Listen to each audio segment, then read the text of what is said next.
ちょっと入れようかしら。There's much beauty and grace in them, especially Sabbath. But now it comes with a new meaning and a new understanding, beginning with finding rest in Yeshua. So I encourage you to do is go to my website, AskDrBrown.org, AskDrBrown.org, and just search for law of Moses, Sinai Covenant, to get more insight and how we understand Yeshua's teachings about he didn't come to abolish, but to fulfill. All these things find their full meaning in him, and then we live them out. Hey, thank you for the call. God bless.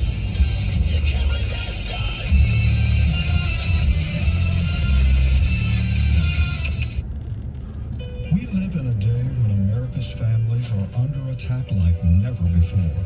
Buddy Smith, Senior Vice President of the American Family Association. The war against biblical principles rages on numerous fronts. The internet, Hollywood, Washington, D.C., America's corporate boardrooms, and the list goes on. At American Family Association, we're committed to standing against the enemies of God, the enemies of your family. And we recognize it's an impossible task without God's favor and your partnership. Thank you for being faithful to pray for this ministry, to give financially, and to respond to our calls for activism. What you do on the home front is crucial to what we do on the battlefront. We praise God for your faithfulness, and may He give us many victories in the battles ahead as we work together to restore our nation's biblical foundations. So what's the greatest need in America today? Well, it's certainly not a new vaccine or even a new Congress. We need what only Christ can give. Hello, I'm Sam Rohr with another Stand in the Gap Minute. This week I've presented greatest needs in America: repentance, a revived church, truth, and perseverance. A greater need, and perhaps more powerful in many ways, is the need to demonstrate agape love. 1 Corinthians 13:13 teaches, so now faith, hope, and love abide. These three, but the greatest of these is love. You see, Jesus taught that others will know that we are his followers by our love for one another. This convicting truth challenges us to evaluate our daily actions. We let our light shine brightest when we walk in truth, witness of the truth, and show godly love to others in truth. There's no greater need in our nation or in our world today. Are you demonstrating God's love? Discover more at AmericanPastorsNetwork.net. It's The Line of Fire with your host, Dr. Michael Brown.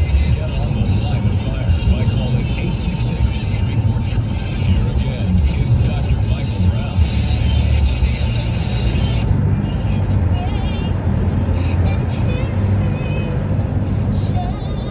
Welcome, friends, to The Line of Fire. This Thursday, Jewish Thursday, Michael Brown, delighted to be with you. Bottom of the hour, and Israel talking about this amazing new book he's put out on anti-Semitism, and talking about the phenomenon of anti-Semitism. To everyone else, Shana Tova, the Hebrew greeting.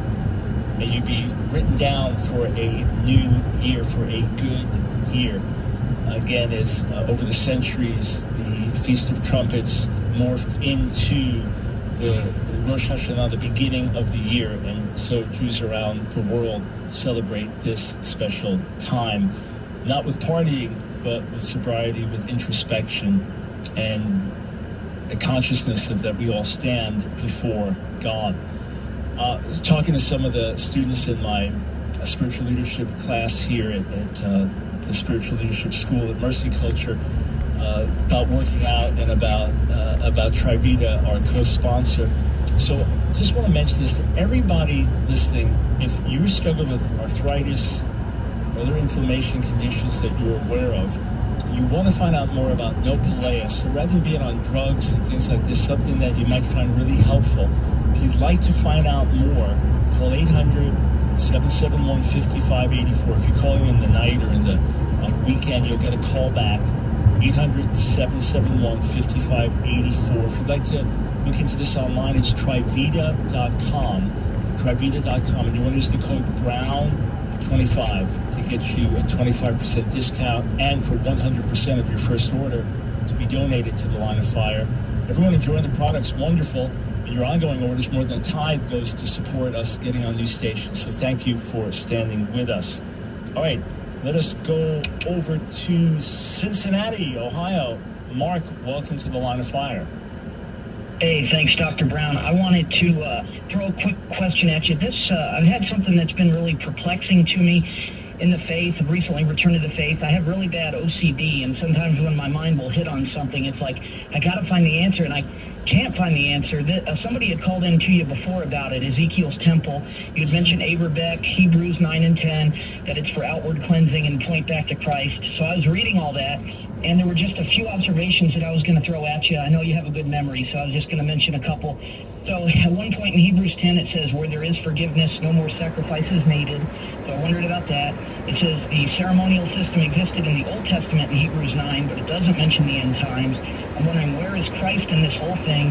Why doesn't it mention Christ? And then I'm wondering why it mentions that the uncircumcised in flesh can't go into the temple. Like, that'd be part of the church, because a lot of the church is uncircumcised in flesh, or is uncircumcised in flesh. So Right. that's I know that's a lot of things, but No. Great questions. So number one, the larger question of Ezekiel's temple is somewhat misdefined to everyone. Regardless of whether you're a traditional Jew, Christian who only believes in a future spiritual kingdom, a Christian who believes in a millennial earthly kingdom, it's a puzzle for everybody. It challenges everybody.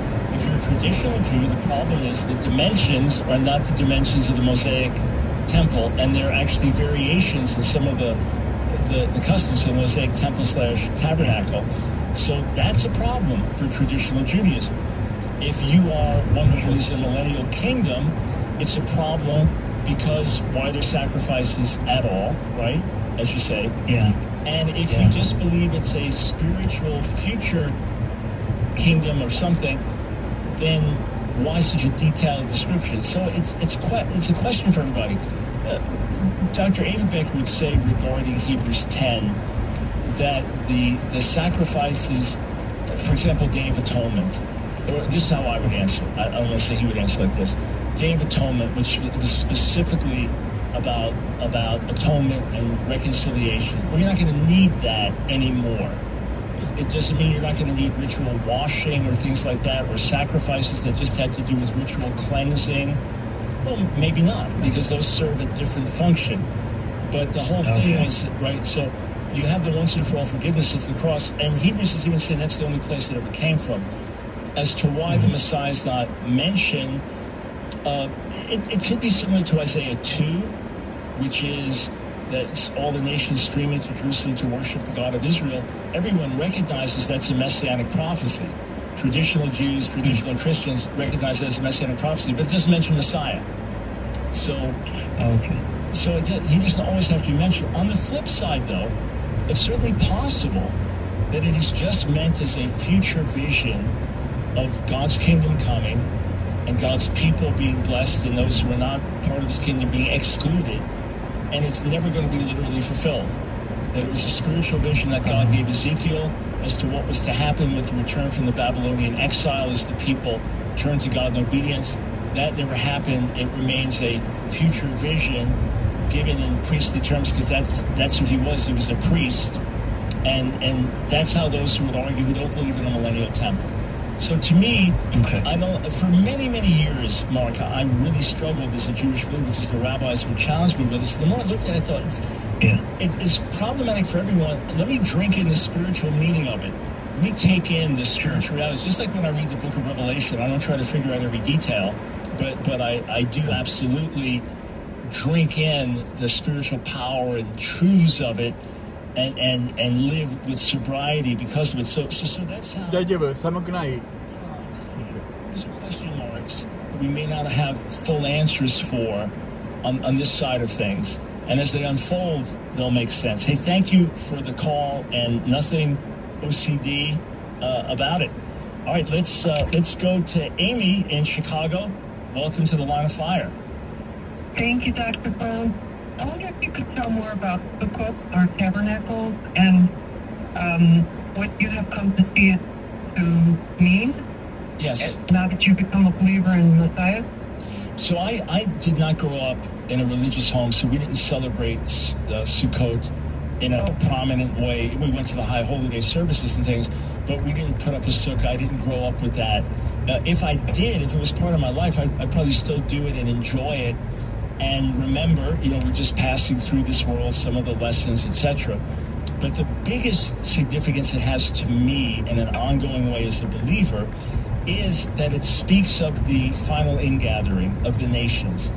That when you look at as Numbers lays out the details of this and lays out the sacrifices, 13 bulls on the first day, then 12, then 11, it diminishes each day until you get to a total of 70.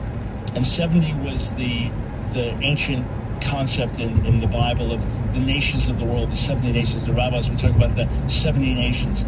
And in Zechariah 14, so the Messiah is revealed, Zechariah 12, cleansing for Israel, Zechariah 13. Zechariah 14, the nations now, that the survivors of the nations that attack Jerusalem come into Jerusalem to do what? Worship God when at the Feast of Tabernacles. So this signifies to me the final ingathering of the nations, the great harvest. And as we celebrate it, it's not just the reminder that we're passing through this world, that we don't have a permanent home here, but there is the reminder that there will be the final ingathering of the nations of the world. So that has that's the main significance. When I am able, the times I've been able to celebrate this under the sukkah with other Messianic Jews, or sitting with traditional rabbis, there's something very special about it because it's kind of a set-apart time and a set-apart place that has significance to it. But again, it was never part of my life. If I lived in Israel, it would be part of my life more in terms of the whole nation celebrating a certain way. But I've continued in certain ways, not trying to put other things on that weren't part of me when I came to faith, aside from growing in the Lord and His grace. So you may want to check out a book by Mitch and Zahava Glazer, Glaser, on the fall feasts of Israel, Glaser, Mitch and Zahava Glazer. You'll find that really, really edifying. All right, phone lines are jammed, but I've got a guest coming on. So if you're able to call back tomorrow, let's just see. I'm looking at the names here. If you're able to call back tomorrow, please do, and I will put you at the top of our list. Otherwise, it's always next Thursday. God bless.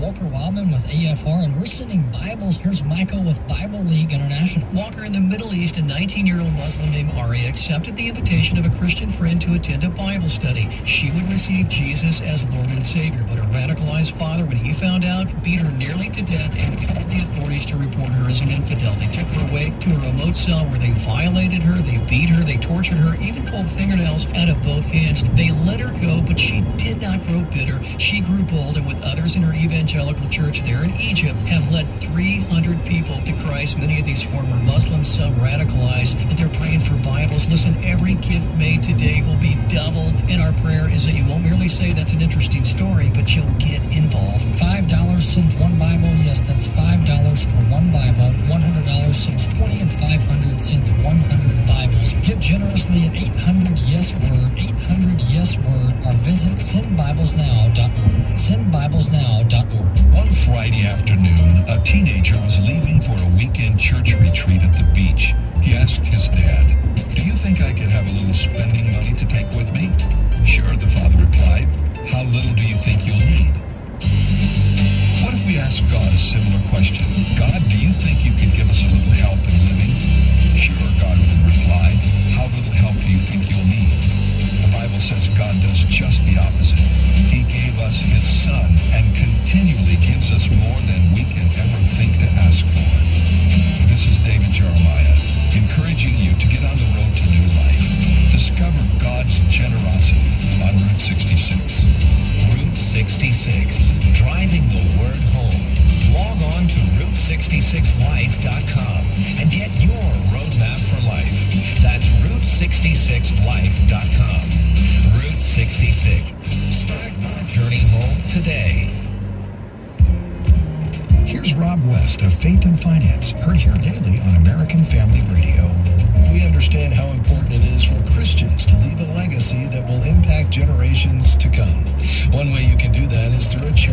gift annuity from the AFA Foundation. A charitable gift annuity benefits the culture-transforming work of the American Family Association. It helps ensure American Family Association is here boldly standing for biblical principles well into the future. And the charitable gift annuity allows you to shore up permanent income for life. Reach out to Riley Wildman and the team at the AFA Foundation today to see if a charitable gift annuity is right for you. Call 800-326-4543, extension 345. That's 800-326-4543, extension 345. Or visit them online at afafoundation.net.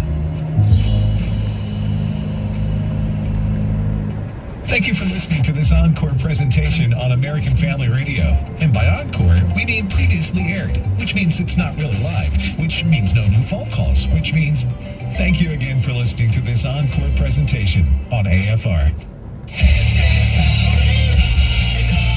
It's The Line of Fire with your host, Dr. Michael Brown. Get on The Line of Fire by calling 866-34-TRUTH. Here again is Dr. Michael Brown.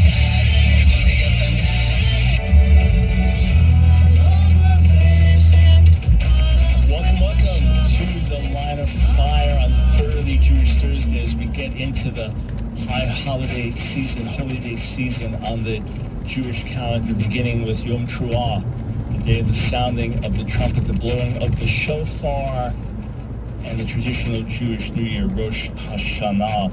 Hey, shout out to Hector, one of our torchbearers, as your son Daniel is manning the boards today. All right. I mentioned this amazing book. For those watching, we're just going to put something up when I was in my studio with this book. And just to give you an idea, so Dan, you can run that B-roll. So I recited in the book, my book on Our Hands Are Stained with Blood, the tragic story of the church and the Jewish people about anti-Semitism in church history. I recited the book. That's how I found out about it. And I bought the book. I was stunned. It's like 650 pages, and the exact title, hang on, the exact title is, let me make sure I get it right, brief, 670 pages brief, A Brief and Visual History of Anti-Semitism by Israel Bitton, B-I-T-T-O-N. I've never seen anything like it. I have no idea how the thing was produced. It's a $50 hardcover book. We're not selling it to our ministry. I've no idea how it was produced. It must have been underwritten left and right, every page with visuals, with graphics, and then there's 75 different sections in it where you have an app and you just scan, and they'll take you right. Okay, here's archival footage, or here's more illustrations, or here's lectures, and I'm stunned by it. It was an incredible compilation. I reached out to Mr. Bitton and asked if he'd come on the air and join us. There may have been an error in scheduling, so tell you what, not sure what happened. It appears we had a scheduling error on his end, or one way or another. So I want to mention the book, and I'm going to talk to you about anti-Semitism in a moment.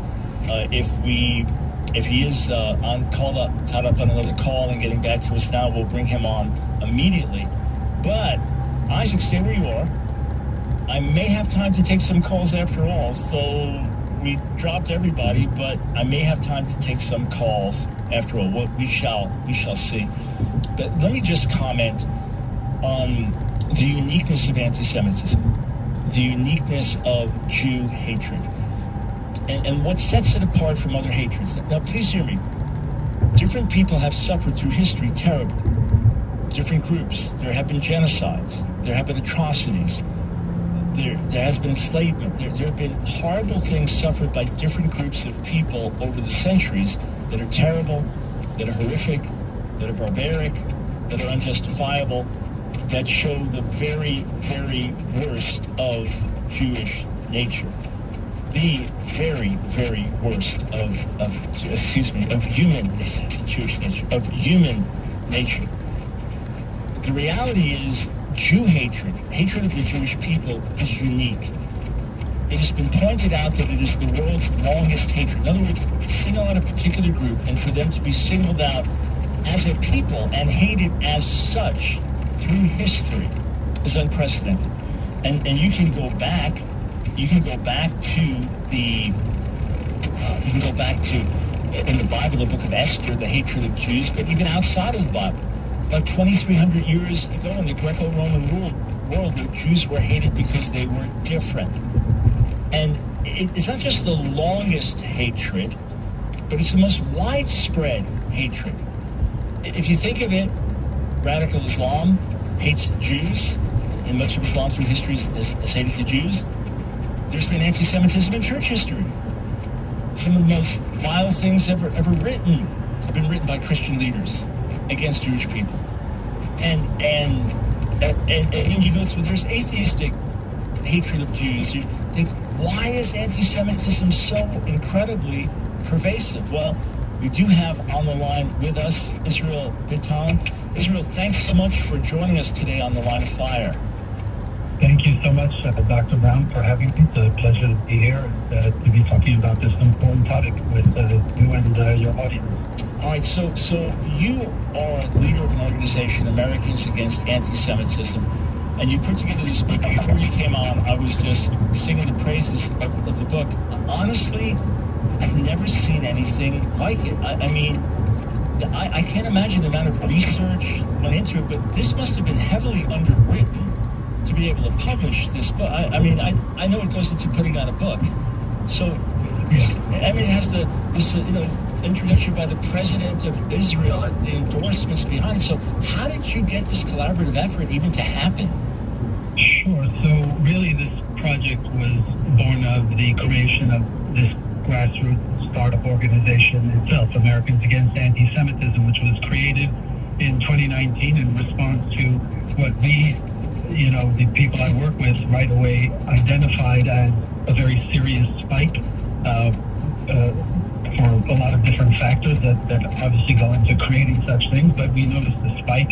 We noticed that other organizations, already legacy orgs, were not really understanding the issue or responding to the issue for a variety of reasons, and therefore we set out to not duplicate efforts, but say, what can we do to make a dent of a difference in some kind of measurable and meaningful way, not just, do a campaign and get a lot of attention and, hope that somehow seeing an ad that might be, even if it's compelling, is just going to radically change the picture and, thousands of years of this type of phenomenon. So one of the things we noticed right away was, and obviously the starting point in almost any corrective for hatred, social hatred, and intercommunal, interfaith animosity is ignorance. When there's ignorance, it's the perfect breeding ground for both indulging in hatred as well as for Jews who don't know their own history, especially young Jews who are going out in university campuses across the country and are being challenged in ways that they've never been challenged before, with lies and just really grotesque conspiracies that are thrown at them, and that if they don't know their history, they don't know the truth, the simple truth, not based on Jewish sources, but as it's always been out there, based on the sources themselves, wherever it came from. So it was important to address that gap. We noticed that anti-Semitism, although there's a lot written about Jewish history and there's a lot written about anti-Semitism as a subject had never been treated curricular. It had never been given and translated into a textbook. There's Holocaust, there's Israel, Israeli history, Zionism, Jewish history, but there isn't this focus because it kind of, in the past, it's been looked at as, well, it shows up in different episodes, but it's not really its own thing. And now with anti-Semitism obviously skyrocketing, there's interest in understanding this and this phenomenon, and more importantly for young people of all backgrounds, young and old, but especially young people who are going to be in these very high-pressure environments where, it's okay to encounter differing opinions, but when it's maliciousness and people coming at you with blood libels and saying, you murdered, Israel murders Palestinian children, like it's a fact of life, like they pick apples off a tree, and that's very stunning for people who are on the receiving end. It's not so clear and simple as to how to respond, especially when people are speaking in the name of justice, in the name of humanitarian principles. Anyone who has a heart would be like, because you're going to see an image of a child in Gaza whose house was demolished. Anyone, you don't have to be Palestinian, Jewish, makes no difference. You should feel something, but obviously that's not the complete picture, not the full story. So really, the book came about as simply seeing an opportunity, doing something about it, and it was a very big undertaking. It took about 2 years of non-stop work, and the only reason why it was really feasible is because I did the research, the writing, and the design, and the layout, the full range of content, the videos that are popping up on augmented reality, all of that. That's what made it cost-effective, if you will. Otherwise, no other organization would put together the team ordinarily needed, or the budget, which would have been 3, 4, 5 times the amount that it actually took. So thankfully, people did see the value. It was underwritten by, the names are in the beginning of the book, various, individuals and families who saw the need and responded, and I'm grateful for that. Yeah, I saw it. I bought it for myself immediately. And when I got it, I thought, what in the world? I mean, the weight of it, the physical weight of it. And then flipping through, when I brought it in to show my producers day before yesterday, one of them, his first comment was, it's like a school textbook because of the constant illustrations and pictures. The fact you did this in 2 years is still mind-boggling in terms of the amount of research work, content on every single page. But this is really a 21st century book in that there's an app. You download a free app, and then you have 75 or so different places in the book where it says "scan me," and the book actually comes alive. So what's some of what? And I want to talk about the phenomenon of anti-Semitism in a moment, but first the phenomenon of the book. So what are some of the things that come alive when you just scan with your phone, and now the book is talking to you? Sure. So there's this thing of augmented reality and virtual reality, which in applications such as these in books, especially in education, it can very well veer into gimmicks and, just kind of having it because it's cool. In this scenario, the title of the book is A Brief and Visual History. That is, it would not be the same book if it was only text. Not only because it would be boring, but because if one really seeks to understand anti-Semitism, it can not only be the literature and the pure text, because there's a trove of, and this long legacy of the visual depictions and understanding how, Jews, we're called shapeshifters, but we're morphed according to the projections of, each time and place. If it needed to be about finance, it would be about finance. If it needed to be about race, it was about race and being a vermin class, whatever it might have been. It's obviously that's something that has evolved over time, but what we're seeing with the AR in this case is that there's a need.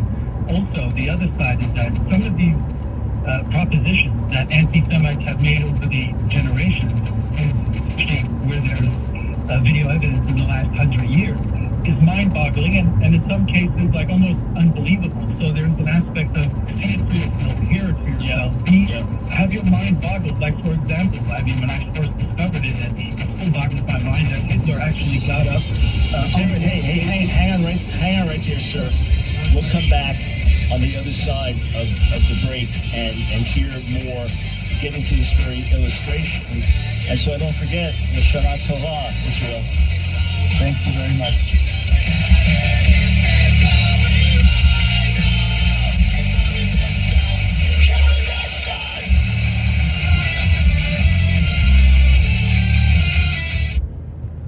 When you hear this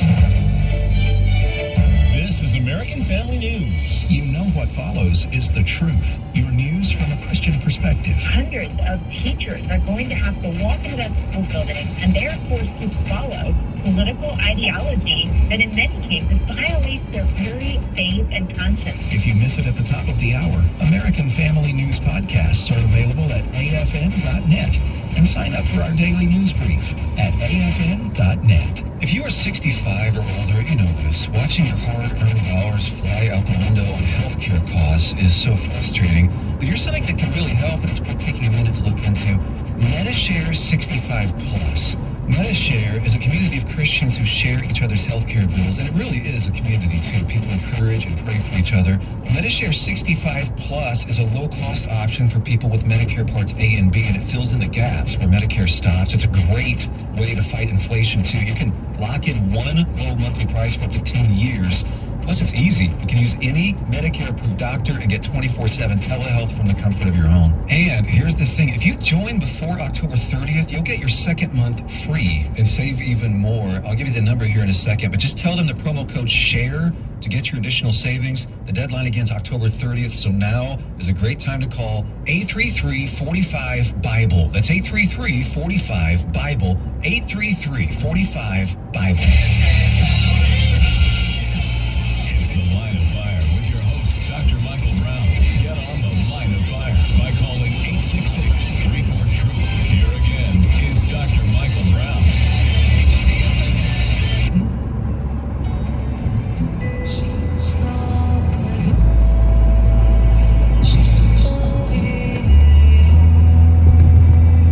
Ton is an extraordinary new book.